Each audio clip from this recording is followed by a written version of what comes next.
Sou caminhoneiro há muito tempo. Naquela madrugada, parei meu caminhão em uma rampa de saída por volta das 3. Era o início do meu descanso obrigatório.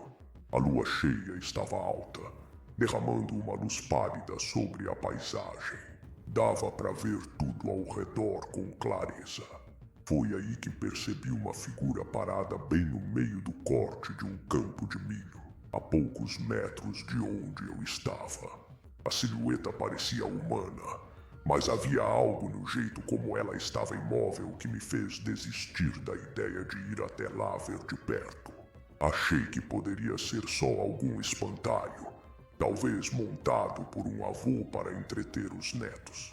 Dei de ombros, fechei as cortinas e comecei a assistir vídeos no celular, tentando relaxar. Poucos minutos depois, algo na minha visão periférica chamou a atenção. Desliguei as luzes do caminhão e olhei direto para o campo. A figura ainda estava lá, mas parecia mais próxima. Eu não podia afirmar se tinha se movido ou não, mas a sensação era de que sim. Comecei a me sentir estranho. A rodovia estava completamente silenciosa, nenhum carro passando, apenas o vento e o som do motor esfriando.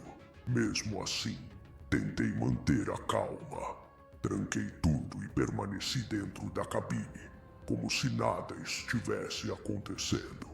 Não demorou muito até eu sentir vontade de urinar.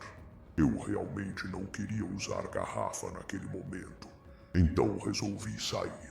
Ao descer do caminhão, olhei outra vez para o campo. A figura continuava exatamente onde eu lembrava, sem barulho, sem movimento. Caminhei até o lado do passageiro, entre o trailer e a cabine, tentando focar apenas no que precisava fazer. Mesmo assim, o medo se enraizava. Era impossível não encarar o campo mais uma vez. E foi nesse instante que o pavor tomou conta. A figura não estava mais lá. Não havia nada. Todo o campo, que era plano, estava vazio. Olhei em todas as direções. Nenhuma sombra, nenhum vulto. Sentindo o corpo gelar, terminei o mais rápido possível e voltei correndo para o caminhão. Bati a porta com força, mãos tremendo. Liguei o motor e parti dali sem pensar duas vezes. Quebrando qualquer regra, ignorando o descanso, só queria me afastar. Dirigi por quase 1 hora até encontrar um posto bem iluminado, com outros caminhões ao redor. Desde então, nunca mais parei em rampas de saída para dormir. Não sei se aquilo era real ou uma alucinação causada pelo cansaço, mas não estou mais disposto a testar os limites da estrada quando ela está silenciosa demais. Às vezes, é melhor não descobrir o que está escondido no escuro. A vida como caminhoneiro me levou por muitos caminhos. Viajei boa parte dos Estados Unidos e vivi momentos incríveis, cheios de risadas e descobertas. Mas nem tudo era fácil. A estrada era outra naquela época. Não havia tanta tecnologia a bordo como hoje. Nossas distrações se resumiam a uma pilha de DVDs repetidos, um livro surrado no painel ou longas conversas pelo rádio com outros motoristas. Era nesse mundo limitado que conhecemos um caminhoneiro que nos acompanhava em parte do trajeto. No rádio, ele se identificava como Maniac. Sempre que nossas rotas coincidiam, trocávamos algumas palavras com ele. Ouvíamos boatos estranhos pelo rádio, histórias de assassinatos em paradas de caminhões, nas mesmas interestaduais que cruzávamos quase toda semana. Ninguém sabia dizer se aquilo era verdade ou só invenção para passar o tempo. Quando comentamos com o Maniac sobre isso, ele apenas deu risada. Disse que se fosse real, o responsável já teria sido pego, mas depois completou: do jeito que esses crimes são bagunçados, talvez ele queira ser encontrado. Aquilo soou errado, estranho demais, mas vindo dele não parecia fora do esperado. Maniac era esquisito, e isso o deixava ainda mais difícil de ler. Em uma noite quente, depois do jantar em um posto qualquer, caminhamos pelo pátio iluminado e vimos um caminhão parado a algumas vagas de distância. O veículo era escuro, difícil de identificar à primeira vista. Lembrava aqueles caminhões antigos, com aparência pesada e hostil. O código entre motoristas era simples. Se alguém deixava a luz de leitura vermelha acesa, era um sinal para lagartos de asfalto, prostitutas que circulam entre os caminhões em busca de clientes. Nesse caminhão, a luz vermelha estava acesa. O homem estava sentado no banco do passageiro, e mesmo com a distância, consegui ver o rosto dele sob a luz. Estava errado, deformado talvez. Ele sorriu, um sorriso sem alma, e logo depois puxou a cortina com força. Mesmo com o tecido fechado, dava para ver a luz vermelha filtrando pela fresta da janela. E o mais perturbador, havia uma mancha escura na pequena abertura da cortina. Alguém ainda nos observava. O calor da noite não impediu o arrepio que subiu pela minha espinha. Voltamos apressados para o nosso caminhão, e eu me senti estranhamente observado, como se algo tivéssemos marcado. Liguei o rádio tentando me distrair, mas a conversa ali dentro também era estranha naquela noite. Todo mundo comentava sobre um corpo encontrado. Diziam que uma das mulheres que circulava pelo pátio tinha sido assassinada. Um dos motoristas tentou contar o que viu, mas logo foi silenciado. Segundo ele, um policial o proibira de falar mais. Isso, claro, só aumentou a curiosidade. Meu ex e eu não resistimos. Saltamos da cabine e nos misturamos à escuridão, caminhando entre os veículos. Queríamos ver com nossos próprios olhos o que tinha acontecido. À medida que nos aproximávamos, o silêncio ia crescendo. E quando enfim chegamos perto da cena, eu entendi o verdadeiro significado da frase. Tem coisas que a gente nunca esquece. Havia algo de grotesco naquela cena. O corpo da mulher, ou o que sobrou dele, estava preso ao trailer. Pelo que disseram, quando o caminhão partiu, ela foi dilacerada. O motorista estava agora sentado no banco traseiro de uma viatura, chorando em silêncio, emitindo sons pesados de desespero. Mesmo com a porta fechada, era possível ouvir os soluços. Ele dizia, entre lágrimas, que não sabia de nada, que não tinha visto ninguém amarrar a mulher ao veículo e pedia perdão a Deus pelo que havia feito.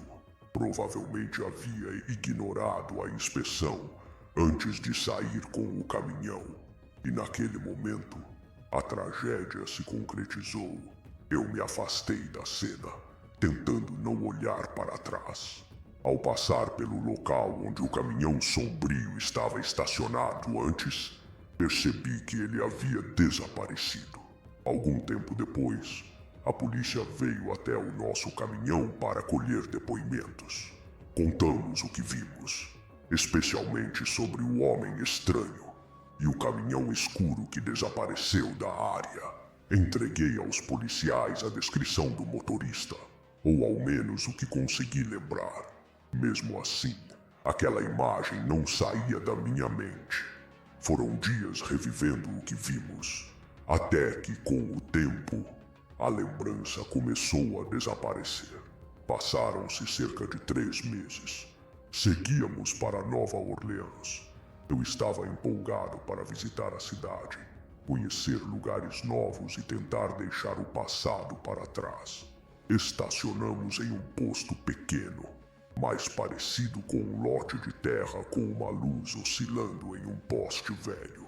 Era perto do French Quarter, o que tornava o lugar ideal para passar a noite antes de explorar a cidade. Assim que desligamos o motor, ouvimos uma voz familiar pelo rádio. Era Maniac. Sua voz estava clara, alta, indicando que ele estava por perto.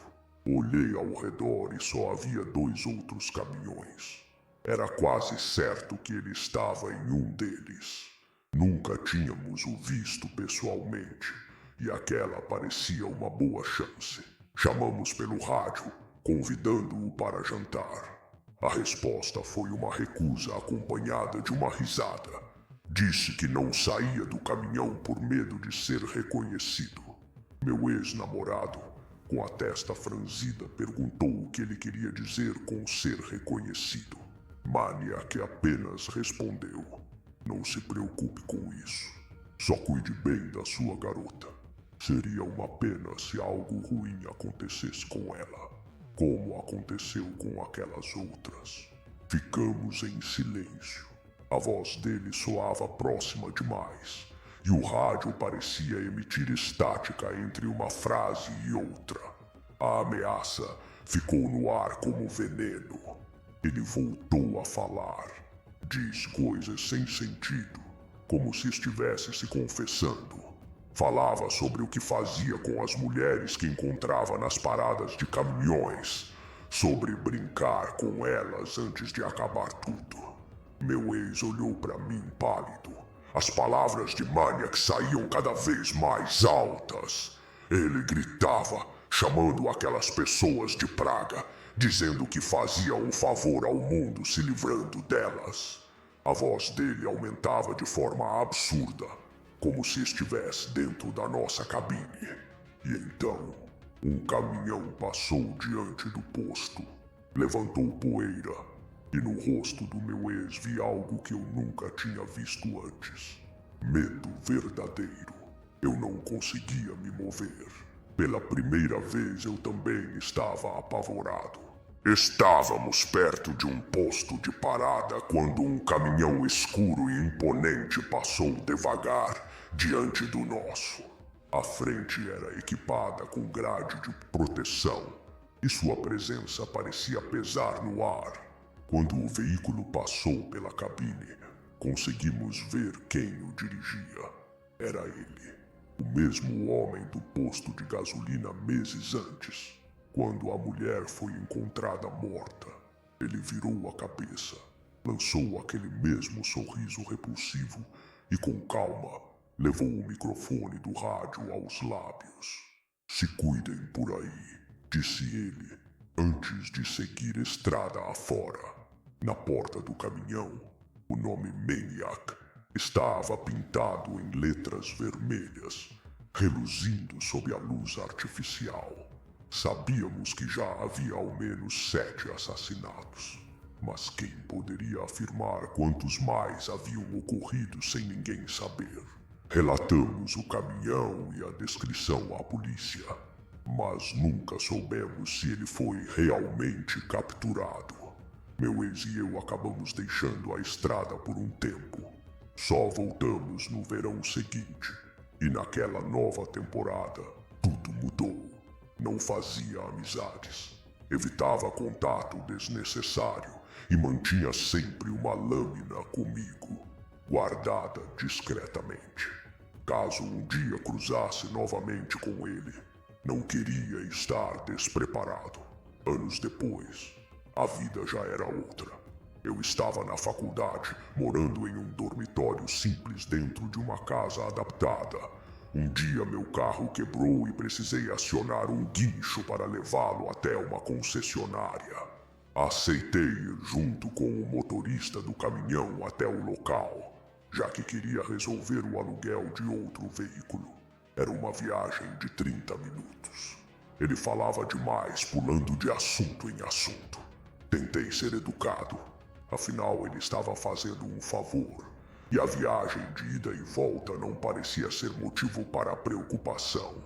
Na volta, o tom da conversa mudou. Ele começou a falar da ex-namorada, de coisas pessoais e de como havia sido maltratado. Minhas respostas passaram a ser curtas, tentando encerrar o papo. Percebi que tinha cometido um erro ao entrar naquele caminhão. Quando voltamos, fui direto para dentro do dormitório. Aliviado, achei que seria o fim, mas nos dias seguintes comecei a receber mensagens de texto e ligações de um número que eu não conhecia. O motorista havia copiado meus dados da ficha preenchida no chamado do guincho. Passei a viver com medo. Ele nunca deveria ter acesso direto aos meus contatos. O pior foi quando começaram as visitas. Ele aparecia na frente do meu dormitório, batendo na porta como se fosse algo comum. Depois de uma semana disso, decidi ligar para a empresa. Falei com o dono, contei tudo, e ele apenas respondeu com talvez ele só tenha gostado de você, tentando minimizar a situação. Tive que deixar claro que entraria com uma ordem de restrição para ser levado a sério. Até hoje, toda vez que alguém me pede informações pessoais para qualquer serviço, eu penso nesse episódio e nunca mais entrei num caminhão de reboque.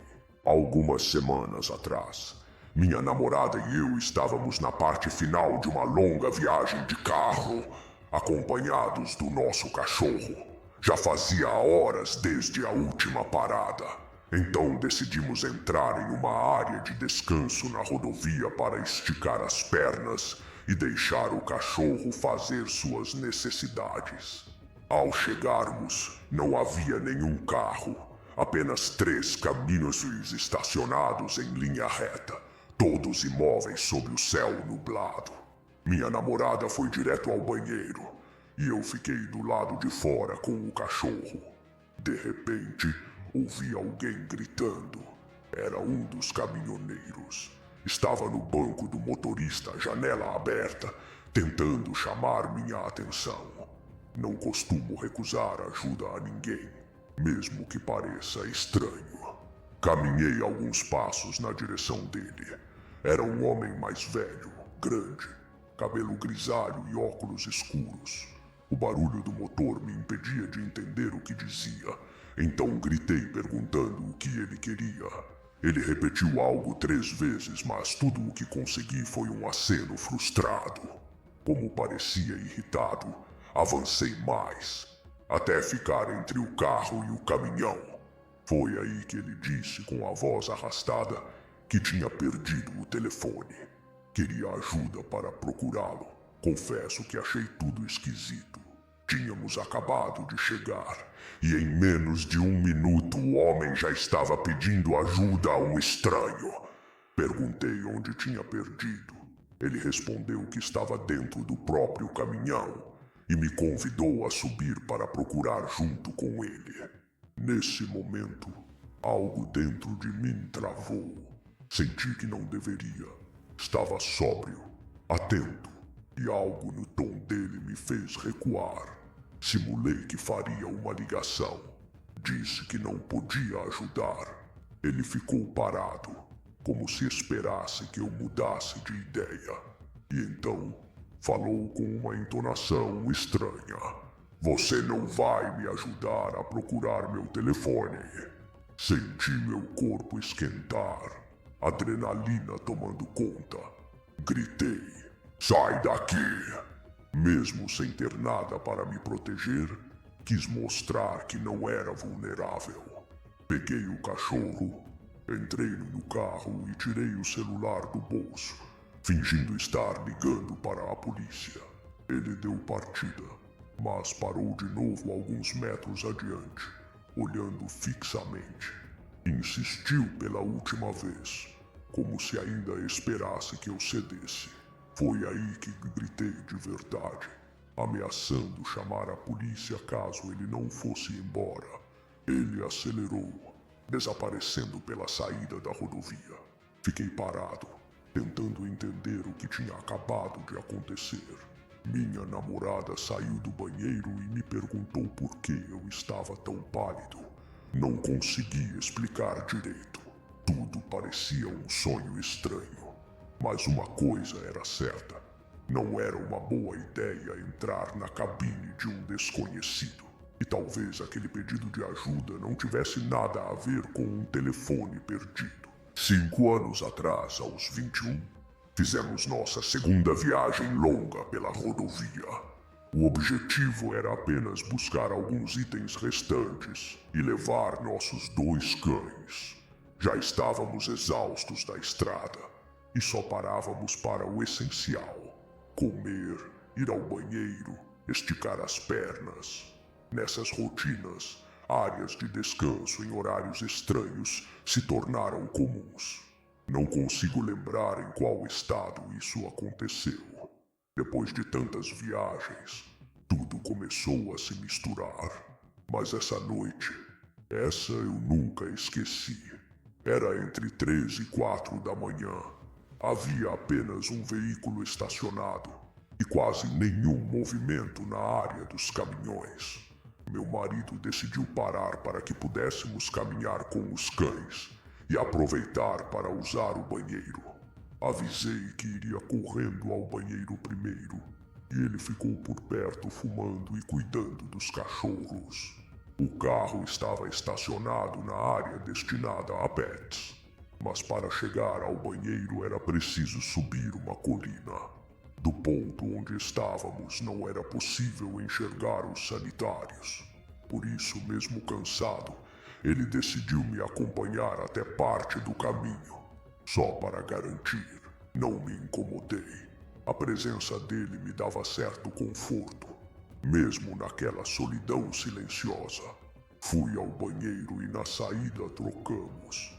Peguei os cães e ele foi usar o sanitário. Apesar da hora e do isolamento, eu me sentia segura. Meus 2 cães são misturas de pastor alemão e extremamente protetores. Enquanto eles exploravam o mato ao redor, notei que um dos caminhões do outro lado da parada ligou o motor e começou a andar.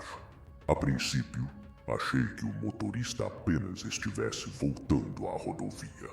Continuei com os cães e recolhi os dejetos como de costume. No caminho para a lixeira, de repente fui atingida por faróis intensos. Virei o rosto por reflexo. Era o mesmo caminhão que parecia estar saindo. Mas agora ele estava parado bem próximo à área dos carros, e seus faróis estavam voltados diretamente para mim, como se tentassem me cegar.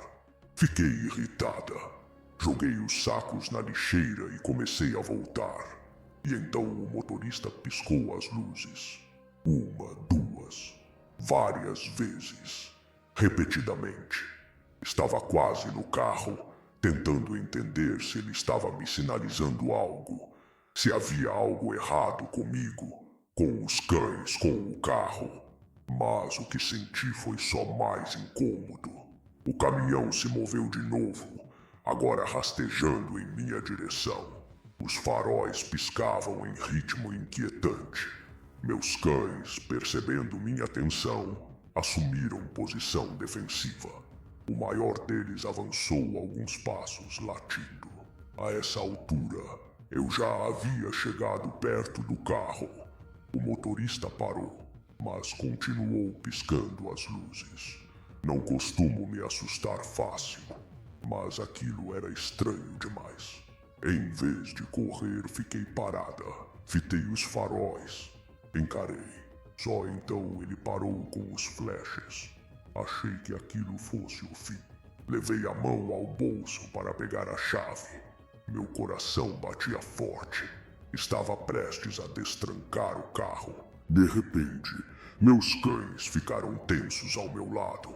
Rosnavam baixo, alertas como se algo no ar tivesse mudado. Olhei na direção do caminhão e, por instinto, percebi o motivo. A porta do veículo estava aberta. Um pé começou a sair lentamente da cabine. A respiração travou no peito. Eu não acreditava no que estava vendo. O homem realmente estava tentando se aproximar. Foi quando meu marido apareceu vindo da direção do banheiro, passou o braço ao redor dos meus ombros e, em silêncio, ergueu o dedo do meio para o motorista.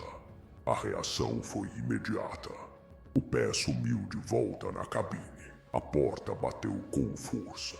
Sem hesitar, o caminhão deu ré e saiu devagar da parada, desaparecendo no escuro. Contei ao meu marido sobre os faróis piscando e o movimento do caminhão. Ele me explicou que, infelizmente, alguns motoristas usam esse tipo de sinal para chamar mulheres em áreas de descanso. Uma prática grotesca e ofensiva. Senti nojo. Aquele homem provavelmente achava que eu estava sozinha, por conta da disposição do lugar. Estava longe de parecer alguém interessada em qualquer abordagem. Usava roupas grossas por causa do frio e dirigia um carro moderno. Ainda assim, não parecia que ele aceitaria uma recusa. Porque mais sairia do caminhão se já estava claro que eu o estava ignorando. A conclusão era inevitável. O que quer que ele quisesse não era algo seguro. Não era só sobre assédio. Era a sensação de perigo real, de que algo podia dar muito errado ali. A verdade é que aquela parada só não terminou pior por pouco. Ele estava agindo como se ninguém o estivesse observando.